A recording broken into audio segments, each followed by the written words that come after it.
Friends, welcome back to my channel Soma daily ব্লগে আপনাদেরকে অনেক অনেক স্বাগত। আজকে ভাবলাম একটু সন্ধ্যা থেকে ব্লগটা স্টার্ট করি। সেটা হচ্ছে আজকে সংসারে হাল বেয়াল। সবসময় তো আমি সংসারে হাল বেয়াল আপনাদের সাথে শেয়ার করে থাকি, যে সব কিছু শেয়ার করে থাকি। তো আমার সংসারে কি হাল বেয়াল সেটা তো আপনারা জানতে চান। শুধু লিখলে জানলে হবে, লাইফটাও তো দেখতে হবে। তো চলুন সঙ্গে থাকুন, দেখতে থাকুন সংসারে আমার হাল বেয়াল কী আছে। এই যে আমার এখন সংসার হাল বেয়াল এইসব পড়ে আছে। এখন তো কটা বাজে, এখন হচ্ছে 8:30 9:30 বেজে গেছে। যে খাটপাট মোটামুটি ঠিক আছে, আমি ছিলাম না, আমি হচ্ছে সবে আজকে এসেছি। আর এইদিকে হচ্ছে সমস্ত কিছু রান্নাঘরে পড়ে রয়েছে, এগুলো সব করতে হবে। এখন হচ্ছে চলুন দেখাই, এই সব বাসনপত্র দেখতে পাচ্ছেন এখানে সব পড়ে রয়েছে, এগুলো সব করতে হবে, রুটি করতে হবে। আর এখানে হচ্ছে জিনিসপত্র অনেক কিছু নিয়ে চলে এসছে, চলুন দেখা। সব টিফিনপত্র সব এসছে, এগুলো গুছাতে হবে। এই হচ্ছে আমার এখন 9:30। আমার সংসারে হাল বেহাল এরকম। আমার হাজব্যান্ডকে আমি দেখাতে পাচ্ছি না, করেনি, মানে জামা কাপড় ছেড়ে সবে সদ্য বসেছে, সেই জন্য কোনো দিন কাউকে ডিস্টার্ব করা উচিত না। তো চলুন সঙ্গে থাকুন, আমি এখন কি করি সব কিছু আপনাদের সাথে শেয়ার করব। আশা করি ভালো লাগবে। তাহলে আমরা একটুখানি রাত্রের ক্লিপটা আপনাদের সাথে শেয়ার করে দিই। তো চলুন সঙ্গে থাকুন, ব্লগটা দেখতে থাকুন। এখন আছে ঝট করে সব কাজ করব। তো কী কাজ করবো এই ভিডিওর মধ্যে সব দেখতে পারবেন। তো চলুন সঙ্গে থাকুন, দেখতে থাকুন। ফার্স্ট হচ্ছে বাসনগুলোকে ওয়াশ করা।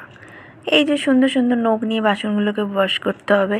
কিন্তু কি আমার কোনো নেল এক্সটেনশন নেই, করা নেই, আমার নিজের নখটাই সুন্দর করে বাড়িয়েছি। কিন্তু সংসারে কাজ করতে গেলে নখ দেখলেও চলবে না, বাসন তো মাজতে হবে।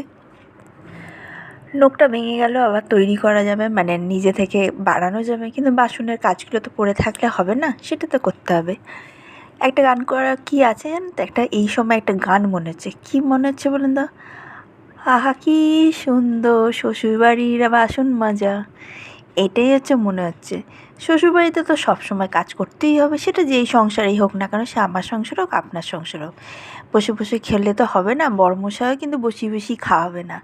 নিজের কাজ নিজেকেই করতে হবে। সবাই সবার মধ্যে কাজের মধ্যে ব্যস্ততা থাকে। নিজের কাজ নিজে করো, নিজের খাবার নিজে তৈরি করো, এটা তো স্বাভাবিক কথা। এই যে দেখুন, আমি সবসময় আপনাদের একটা বাজেট বলি, এই দেখুন তো প্র্যাকটিক্যাল আপনাদের বলছি। আমি কিন্তু আমার শ্বশুরমশাই আর আমার রুটি করছি, ওনার দুটো আমার দুটো। দেখুন তো এই যে আটাটা মাখছি, এর মধ্যে 4টে রুটি বেরায় কি না, নাকি 5টা বেরিয়ে যায়, না 6টা বেরিয়ে যায়। একটুখানি লক্ষ্য করুন, স্কিপ করলে কিন্তু চলবে না, স্কিপ করলে কিন্তু কিচ্ছু বুঝতে পারবেন। দেখুন একটা লেচিতে 2টো রুটি বেরিয়েছে, মানে 2টো লেচি বেরিয়ে গেছে।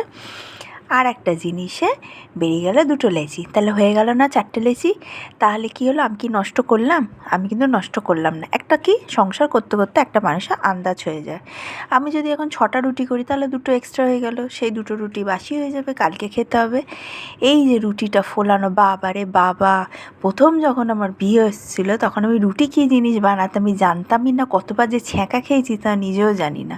কিন্তু আস্তে আস্তে ট্রেনিং পেতে সংসারে কাজটা, রুটি বেলাটা করে ফেলেছি। হ্যাঁ, এগুলো হচ্ছে ট্রেনিং দরকার। তো এই যে মেয়েকে নিয়ে গেলাম, মেয়েকে খাওয়াতে, মেয়েকে দিয়ে দিলাম খাবারটা, তার সাথে সাথে দিয়ে দিলাম। দেখেছেন তো এক টাইমে 9:30 থেকে কতগুলো কাজ হয়ে গেল। এবার হচ্ছে আমার ডিম ভাজা হবে, ডিমটা ভেজে নিয়ে তারপরে হচ্ছে সবাইকে ডাকবো, সবাই বসে আমরা একসাথে খাবো। আমরা আগাগোড়াই একসাথেই বসে খাই, সবসময় একসাথেই খাওয়া দাওয়া করি, কখনো আলাদা খাই না। তো দেখুন ডিমটা আমি উল্টাচ্ছি ছুরিটা দিয়ে, এটা আমার একটা হ্যাবিট হয়ে গেছে, আমি সবসময় ডিমটা উল্টে একটা ধরে তারপর উল্টে নিই। তো এই হয়ে গেল, বাসনপত্রগুলো সব নিয়ে খাবার নিয়ে চলে গেলাম একদম ঝটঝট করে সবাইকে। একদম এখানে আমার বর খাওয়াচ্ছে মেয়েকে, আর এই যে খাবার দাবার সব বাড়া হয়ে গেছে। এখন হচ্ছে কটা বাজে দেখবেন, এখন তো চলুন আপনাকে দেখাচ্ছি। এই দেখুন 10টা, তাহলে 9:30 থেকে 10টা, মানে আধ ঘন্টার মধ্যে রুটি ডিম ভাজা মেয়ে খাওয়ানো A to Z কমপ্লিট। তো ভিডিওটা ভালো লাগলে লাইক শেয়ার সাবস্ক্রাইব, একদম লাইভ প্রুফ দেখিয়ে দিলাম।